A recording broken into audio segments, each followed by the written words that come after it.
अल्हम्दुलिल्लाह नहमदुहु व नस्तईनुहु व नस्तगफिरुह व नऊज़ु बिल्लाहि मिन शुरूरि अनफुसिना व मिन सय्यिआति अमालिना मन यहदिहिल्लाहु फला मुज़िल्ल लहु व मन युज़लिलहु फला हादिय लहु व नशहदु अन ला इलाहा इल्लल्लाहु वहदहु ला शरीका लहु व नशहदु अन्न सय्यिदना व सनदना व शफीअना व मौलाना मुहम्मदन अब्दुहु व रसूलुहु सल्लल्लाहु अलैहि वसल्लम। अम्मा बअद, अऊज़ु बिल्लाहि मिनश शैतानिर रजीम।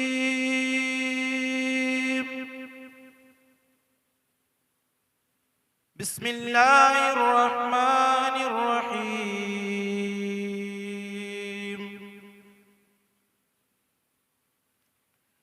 इन्न लिलमुत्तकीन मफाज़ा हदाइक़ व अअनाबा। सदक़ल्लाहुल अज़ीम। या रब्बि सल्लि व सल्लिम दाइमन अबदा अला हबीबिका खैरिल खल्क़ि कुल्लिहिम।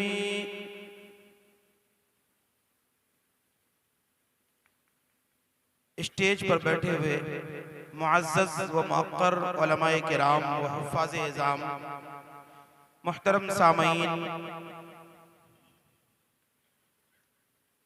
हम सभी आज जलसे सीरतुन नबी में शिरकत फरमा रहे हैं। मेरे दोस्तों,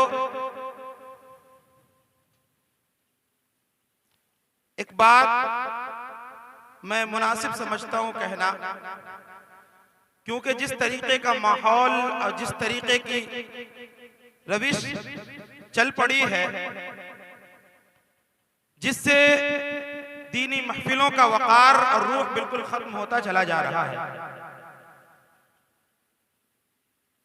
एक तरफ हम जलसा सीरतुन नबी अपने आका सरवरे मदीना सल्लल्लाहु अलैहि वसल्लम की सीरत, पाकीज़ा जिंदगी, हयात तैयबा, उनके नाम से हम इस जलसों का नाम रखते हैं, स्टेज सजाते हैं और एक तरफ उसी में हम मुशायरा जोड़कर उसकी रूह को खत्म कर देते हैं।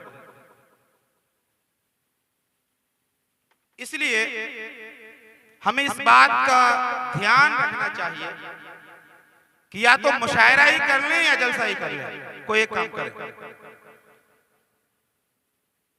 कोई एक काम करे,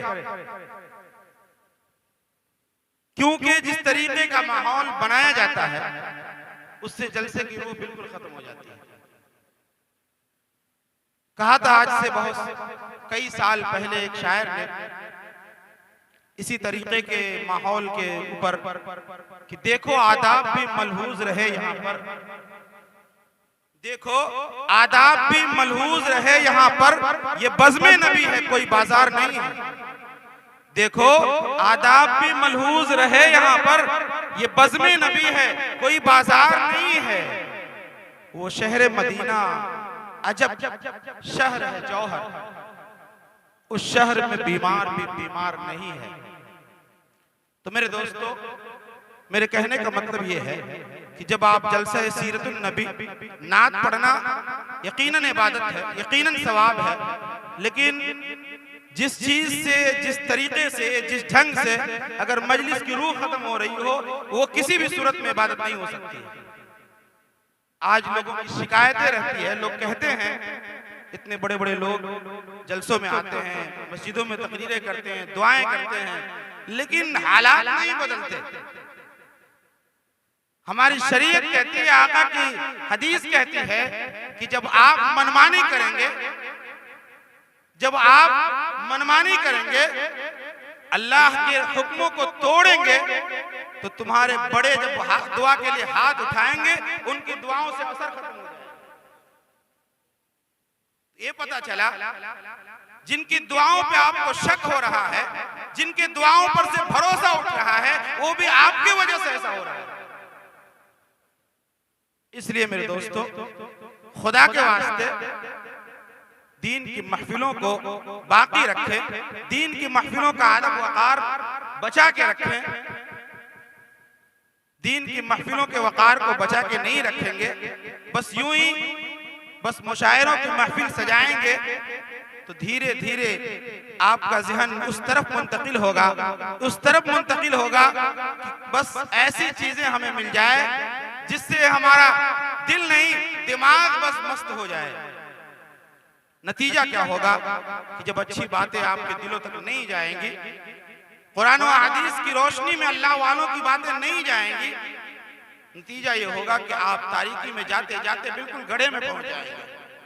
इसलिए मेरे दोस्तों, आपको खुद फैसला लेना है कि हम अगर दीन के नाम पे किसी मजलिस को सजाते हैं तो उस मजलिस को दीन के नाम पे ही रहने दें। उसमें नात पढ़ें, नात पढ़वाएं, सुने, लेकिन उस मजलिस का वक़ार बाकी रखें। बाकी नहीं तो मजलिस मुशायरे करने करें, कोई मना नहीं है, आप जाने, आपका अमल जाने। मेरे दोस्तों, आजकल के इस हालात पर एक लतीफा मुझे याद आ गया। एक मर्तबा बादशाह अपने वजीर के साथ, अपने सेनापति के साथ, अपने वजीर के साथ बादशाह कहीं सफर पे जा रहा था। रास्ते में उस बादशाह ने और उस वजीर ने एक आदमी को देखा, एक गधा लिए हुआ है और उस गधे को बेचने की कोशिश कर रहा है। एक गधा लिए हुआ है और इस गधे को बेचने की कोशिश कर रहा है। उस बादशाह ने उस आदमी से पूछा कि इस गधे की कीमत क्या है, इस गधे की कीमत क्या है। तो उस गधे वाले शख्स ने, जिसको गधा बेचना था, उसने कहा कि इस गधे की कीमत 1 करोड़ रुपया है। बादशाह हैरत में पड़ गया, सोचने लगा। फिर सोचने के बाद उससे कहता है, आखिर भाई इस गधे में खूबी क्या है, क्या बात है कि इस गधे की कीमत 1 करोड़ है। उस आदमी ने कहा, इस गधे के अंदर एक खूबी है, एक ऐसी खूबी है जो दीगर जानवरों में नहीं हुआ करती है, दीगर सवारियों में नहीं हुआ करती है। एक ऐसी खूबी इस गधे के अंदर है। कहा, मुझे भी तो बताओ खूबी क्या है। उस गधे वाले आदमी ने कहा, इस गधे के अंदर ये खूबी है कि जो भी आदमी इस गधे के ऊपर बैठता है, उस गधे पर बैठते ही उसे मक्का और मदीना दिखाई देता है। उस गधे पर बैठते ही उस आदमी को मक्का और मदीना दिखाई देता है। बादशाह ने कहा, ये तो बड़ा अच्छा मौका है। 1 करोड़ क्या, 2-4 करोड़ और लगे तो भी मैं खरीद लूंगा इस गधे को।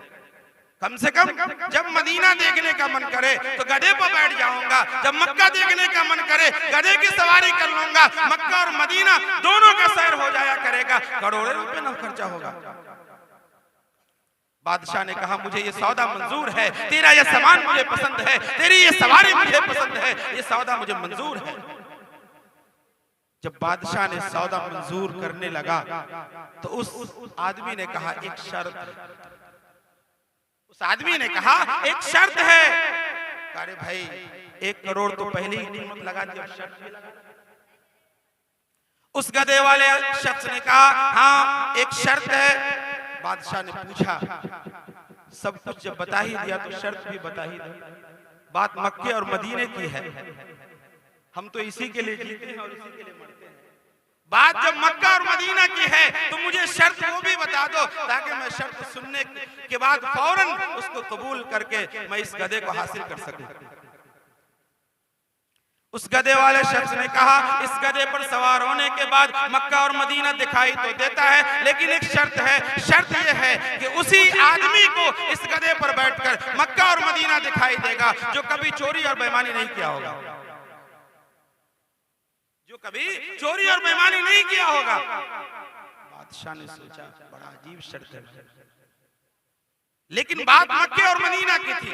हम भी मक्का और मदीना के नाम पे झूम जाते हैं, शेर सुनते हैं झूम जाते हैं। एक ईमान वाले की पहचान है कि जब महबूब के शहर का सिर्फ शहर की हवा मिल जाए तो झूम जाए, जब पता मिल जाए तो आदमी सब कुछ छोड़ करके तैयारी में लग जाए। तो उस बादशाह ने कहा, सोचा चलो शर्त इसको भी मान लिया जाए। उस बादशाह ने कहा, तेरी ये शर्तें मुझे मंजूर है, जितनी कीमत लगानी है लगा लो, मैं इस गधे को खरीद कर रहूंगा। लेकिन उस बादशाह ने कहा, खरीदने से पहले इस गधे को मैं आजमाऊंगा कि वाकई में मक्का और मदीना दिखाई देता है या तू फॉल्स बोल रहा है। ठीक है, आजमा लीजिए, मेरी शर्तें भी याद रखिए, और जो है उसके बाद आजमाना हो तो आजमा लीजिए। उस बादशाह ने सोचा कि अगर पहले मैं गधे पर बैठ जाता हूं तो मुश्किल में पड़ जाऊंगा। ऐसा करता हूं कि इस वजीर को, इस सेनापति को पहले बैठाता हूं, पहले पता तो कर लूं कि वाकई ये गधा काम का है कि बेकाम का है। उस वजीर को कहा कि ए वजीर, इस गधे की सवारी पहले तू करेगा, तू जब जायजा लेकर बताएगा कि यह गधा वाकई में मक्का और मदीना दिखाता है, फिर मैं उस पर सवारी करूंगा। वजीर बादशाह का सेनापति आका का हुक्म माने तो ना माने कैसे, कहा कि हुजूर बादशाह सलामत, आपका हुक्म सर आंखों पर, आप जैसा कहें मुझे मंजूर है। वजीर बादशाह का हुक्म सुनते ही उस गधे पर सवारी के लिए तैयार हो जाता है। उस गधे पर सवारी करने के लिए उस पर बैठ जाता है। बैठने के बाद वो वजीर तो चकरा जाता है, इधर उधर देखता, कभी आंखें मलता, कभी आंखें खोलता, कभी बंद करता, कभी खोलता, पूरी कोशिश करता, दूर तक नजर फैलाता, कहीं उसको कुछ दिखाई नहीं देता। फिर से आंखों पर हाथ फेरता, फिर आंखें दूर तक चमकाता, कहीं कुछ दिखाई नहीं देता। यही पेड़, यही पौधे, यही जमीन, वही आसमान, यही सब कुछ दिखता, बाकी कुछ दिखता ही नहीं। थोड़ी देर इधर उधर कोशिश करने के बाद वजीर गधे से नीचे आता है। बादशाह पूछता है, अरे भाई मक्का और मदीना दिखाई दिया? अब वजीर अगर कहता है कि मक्का और मदीना नहीं दिखाई दिया तो एक शर्त लगी है, जो चोर और बेईमान होगा उसको दिखाई नहीं देगा, फौरन उसकी जान खतरे में आ जाएगी। कि अगर मैंने कह दिया कि मक्का और मदीना दिखाई नहीं देता, बादशाह समझ जाएगा मेरे हुकूमत का ये चोर है, मेरे हुकूमत का ये डाकू है, मेरे हुकूमत का ये बेईमान है। इधर इज्जत जाती है, इधर जान जाती है। उसने सोचा कि जान बचाने में फायदा है, इज्जत तो बाद में भी कमा ली जाएगी, जान बचाने में फायदा है। उस बादशाह सलामत से कहा, बादशाह सलामत, मुझे तो मक्का क्या मदीना क्या उससे भी बहुत आगे दिखाई देता है, उससे भी बहुत आगे दिखाई देता है। बादशाह सलामत ने जब ये सुना तो कहा कि अब मुझे थोड़ा थोड़ा यकीन हो रहा है, अब जो है मैं भी चाहता हूं इस गधे की सवारी कर लूं और जल्दी इस बेकरारी को करार ले आऊं, इस दिल को चैन और सुकून ले आऊं, इस गधे पर बैठकर मैं अपने आका का शहर देख लूं। वो बादशाह वजीर के उतरने के बाद उस गधे पर सवार हो जाता है। जब वो बादशाह सवार होता है, उसे भी जैसे सवारी मिलती है, सवार होता है, वो तो वजीर से ज्यादा चकरा जाता है। कुछ दिखाई दे तब ना, यही पेड़ पौधे, यही जमीन, यही काले घोड़े आदमी, वही आसमान, यही बहते दरिया, यही कुछ दिखाई दे रहा है। अब पीछे से वजीर पूछ रहा है, बादशाह सलामत कुछ दिखा, बादशाह सलामत कुछ दिखाओगा कि नहीं? अब बोले तो बोले क्या, सदर साहब बोले तो बोले क्या, करे चुप रहो, मैं अभी मस्त हूं, मैं अभी उसमें खोया हुआ हूं, थोड़ा इंतजार करो। थोड़ी देर के बाद फिर वजीर पूछता है, बादशाह सलामत कुछ दिखा तो हमें भी बताइए। अब बादशाह सलामत की इज्जत खतरे में आ गई है। अगर कहूं कि मुझे कुछ नहीं दिखाई देता, वजीर को दिख गया, एक आम गधे वाले को दिख गया, लेकिन बादशाह सलामत कैसा है कि उसे कुछ नहीं दिखाई दे रहा। अब बादशाह सलामत की इज्जत खतरे में आ गई है। अब बादशाह सलामत हार कर, पछता कर, आखिर में न दिखते हुए भी कहता है, ऐ वजीर मुझे वहां तक दिखता है जहां तू नहीं देख पाया। मुझे वहां तक दिखता है, तू जहां तक तू नहीं देख पाया है। मुझे मक्का भी दिख गया, मुझे मदीना भी दिख गया, मुझे बैतुल मुकद्दस भी दिख गया, मुझे तो जन्नत की खिड़की भी दिख गई है। क्योंकि इज्जत का मसला था। अगर कहता कि नहीं दिखता, फौरन कहता बादशाह सलामत, आपने लगता है कि चोरी कर ली है, लगता है कि खयानत कर लिया है, लगता है कि हुकूमत में डाके डाल दिया है, लोगों में मशहूर हो जाता, उस बादशाह का जो हशर होता वो होता। तो मेरे दोस्तों, उस गधे पर सवारी के बाद मक्का और मदीना देखने की एक शर्त लगी कि जो चोर और बेईमान न हो, जो किसी का हक न दबाया हो, जो गलत काम न किया हो, उसे मक्का और मदीना दिखेगा। लेकिन जब इसकी सवारी मिलती है तो हर आदमी अपनी इज्जत बचाने के खातिर ये कहने पे मजबूर हो जाता है कि हाँ, वाकई में इस गधे पर बैठने के बाद मक्का और मदीना दिखाई देता है। ठीक यही हाल आज हमारे माशरे का, आज हमारे समाज का, आज हमारी सोसाइटी का, आज हमारे लोगों का, बड़े बड़े तस्वीरें पढ़ने वालों तक का ये हाल है। सारा करतूत, सारे काल कुंडली लेकर पड़े हुए हैं। किसी को भी अच्छी बातें दिखाई नहीं देती, किसी को भी अच्छी बातें दिखाई नहीं देती। अगर दिखाई भी देती है तो इज्जत का मसला है।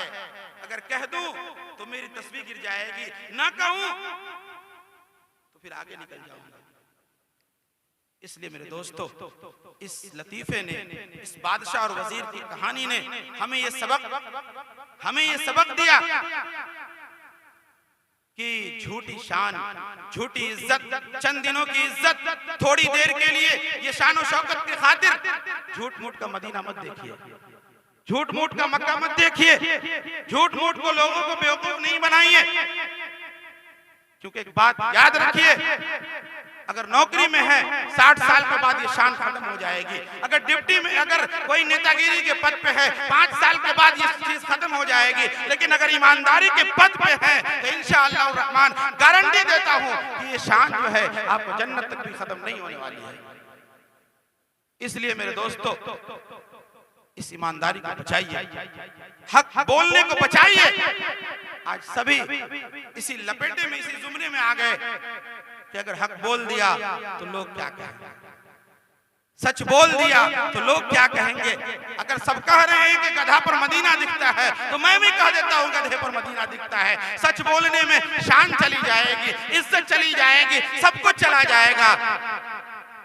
इसलिए मेरे दोस्तों, अगर वाकई में ये शान, इस शान को बाकी रखनी है, जन्नत तक पहुंचाना है, तो आपको ईमानदारी अपनानी पड़ेगी, सच्चाई अपनानी पड़ेगी, साफ गोई अपनानी पड़ेगी, हक गोई अपनानी पड़ेगी। नहीं तो ये शान किसी काम के नहीं। 60 साल, 5 साल नेतागिरी में है तो 5 साल, नौकरी में है तो 60 साल, उसके बाद ये शान खत्म हो जाएगी। इसलिए मेरे दोस्तों, मैं यही कहूंगा कि हम ईमान वाले हैं, अल्लाह रसूल को मानते हैं। दूसरों पर दोष देने के बजाय, उलमाए किराम पर शक करने के बजाय इस बात को ध्यान में रखे कि हमारे करतूतों की वजह से अल्लाह ने उलमाए किराम की दुआओं से असर छीन लिया।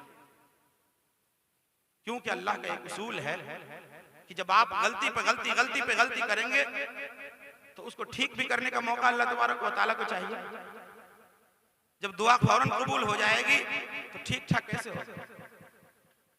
हर वक्त गाड़ी में मशीन लगी हो कि खराबे नहीं हो तो मिस्त्री की दुकान चलेगी? तो अल्लाह तबारक व तआला ने आपको ठीक ठाक भी करना है। तो जब फौरन हाथ उठे, आप कुछ भी करें और हाथ उठे कबूल होते चले जाए तो फिर सारा मामला हल है। इसलिए मेरे दोस्तों, मैं यही कहूंगा, शुरू में जो मैंने कहा कि अल्लाह रसूल के नाम पर अगर मजलिस सजाते हैं तो उसकी रौनक जो है, उसके अदब और एहतराम को बाकी रखें। हाँ, नाते पढ़िए, नाते पढ़ने का कोई ये नहीं है। मैं साफ लफ्जों में कह दूं, हजरत मुफ्ती साहब हमारे बुजुर्ग, हमारे मुशफिक करम फरमा मौजूद हैं। हम जो है हजरत हसन बिन साबित रजी अल्लाह ताला अन्हु हुजूर के सामने में नाते पढ़ी है, लेकिन हुजूर की महफिल का, हुजूर की मजलिस का अदब और एहतराम बाकी रखा गया। सारी चीजें की गई है। हुजूर ने पूछा एक शायर से कि तुम कुरैश की बुराई करते हो, हिजू करते हो, मैं भी उसी से आता हूं। उसमें मैं भी शामिल हूँ। तो जो उस शायर ने कहा कि अल्लाह के रसूल सल्लल्लाहु अलैहि वसल्लम, मैं आपको उसमें से इस तरीके से अलग कर दूंगा जिस तरीके से गुधे हुए आटे से बाल को अलग कर दिया। यानी इस इतने सलीके से, इतने अदब से, इतने एहतराम से, इतने एहतियात से मैं इस काम को करूंगा कि आपके शान के ऊपर कोई आंच नहीं आए, आपके अदब के ऊपर कोई आंच नहीं आए, आपकी मजलिस पे कोई आंच नहीं आए। नाते पढ़ना बहुत इबादत है, सवाब है, लेकिन अगर महफिल बिगड़ जाए, मजलिस का अदब खत्म हो जाए तो कोई इबादत नहीं। हाँ मेरे दोस्तों, आज शान के लिए नाम बस 2-3 मिनट में, क्योंकि पर्चे आ रहे हैं जो है कि खत्म किया जाए, तो इसलिए खत्म ही किया जाएगा। आप लोगों को लंबी फिरिस्त नात वगैरह सुननी है, तो इसलिए जो है 2-3 मिनट में खत्म कर दूंगा। एक बात याद रखें, नाम कमाना चाहते हैं उसका भी फॉर्मूला हमारी शरीयत में दिया है। जन्नत कमाना चाहते हैं उसका भी फॉर्मूला हमारी शरीयत में दिया है। अल्लाह के करीबी बनना चाहते हैं उसका भी फॉर्मूला हमारी शरीयत में दिया है। मैंने कुरान मुक़द्दस की एक आयत पढ़ी थी, जो है 2 आयतें पढ़ी थी, इन्नल मुत्तकीना इन्न लिल मुत्तकीना मफाज़ा। कामयाबी उसी आदमी के लिए है जो परहेजगार है, डरता हो अल्लाह से, कोई काम करे तो दिल में अल्लाह का खौफ हो, उस आदमी के लिए कामयाबी है। अब बस एक हदीस का जल्दी में तर्जुमा सुनाकर थोड़ी सी बात करके 2-3 मिनट में बात को खत्म कर देता हूं। अल्लाह के हबीब सरकार दो आलम सल्लल्लाहु अलैहि वसल्लम ने इरशाद फरमाया, अस्सखीयु करीबुन मिनल्लाह करीबुन मिनल जन्नह व करीबुन मिनन नास, करीबुन मिनन नास। मेरे दोस्तों, आप दुनिया वालों से घबराए नहीं, किसी की दौलत से घबराए नहीं, किसी के कोट पैंट से घबराए नहीं, किसी की ऊंची इमारत से घबराए नहीं, कोई चमत्कार दिखाए तो घबराए नहीं। अगर कोई चमत्कार दिखाए तो उसे कहिए, तू कौन सा चमत्कार दिखाया है? मेरे नबी ने बेजान को मुट्ठी में कलमा पढ़ा दिया। अगर कोई हवाओं में उड़ने की बात करे, फिजाओं में उड़ने की बात करे, चांद तक जाने की बात करे, तो उसे कहिए मेरे नबी ने जमीन पर बैठकर चांद के टुकड़े कर दिया है, तू क्या चमत्कार दिखाया? अगर कोई बहुत बुलंदी पर जाने की बात करे तो आप कहिए मेरे नबी की परवाज़ वहां तक है जहां जाने में जिब्राइल के पर जल जाते हैं। अगर कोई आपको कहे कि मैंने बड़े बड़े लीडरों से मेरा ताल्लुक है, तो आप शान से कहिए, शौक से कहिए, हिम्मत से कहिए, हौसले से कहिए, मेरा ताल्लुक उस ज़ाते आली से है जिसने 23 वर्ष की मुद्दत में पूरी दुनिया में डंका बजाया। आप शान से कहिए, किसी से घबराने की जरूरत नहीं है, किसी से खौफ खाने की जरूरत नहीं है। कोई लीडर आज तक ऐसा पैदा नहीं हुआ जिसने 23 वर्ष की छोटी मुद्दत में पूरी दुनिया में फॉलोवर हो गए हो, पूरी दुनिया में चप्पे चप्पे पे नाम लेवा हो गया हो। दुनिया में आका सल्लल्लाहु अलैहि वसल्लम से जैसा कोई ऐसा लीडर नहीं है। अब शान से कहे मैं उनका उम्मती हूं। इसलिए मेरे दोस्त, आपको घबराने की जरूरत नहीं है, आप घबराने की जरूरत नहीं है। मेरे आका को मक्का के लोगों ने कहा था, आप अगर सरदारी कहें तो मैं सरदार बना देता हूं।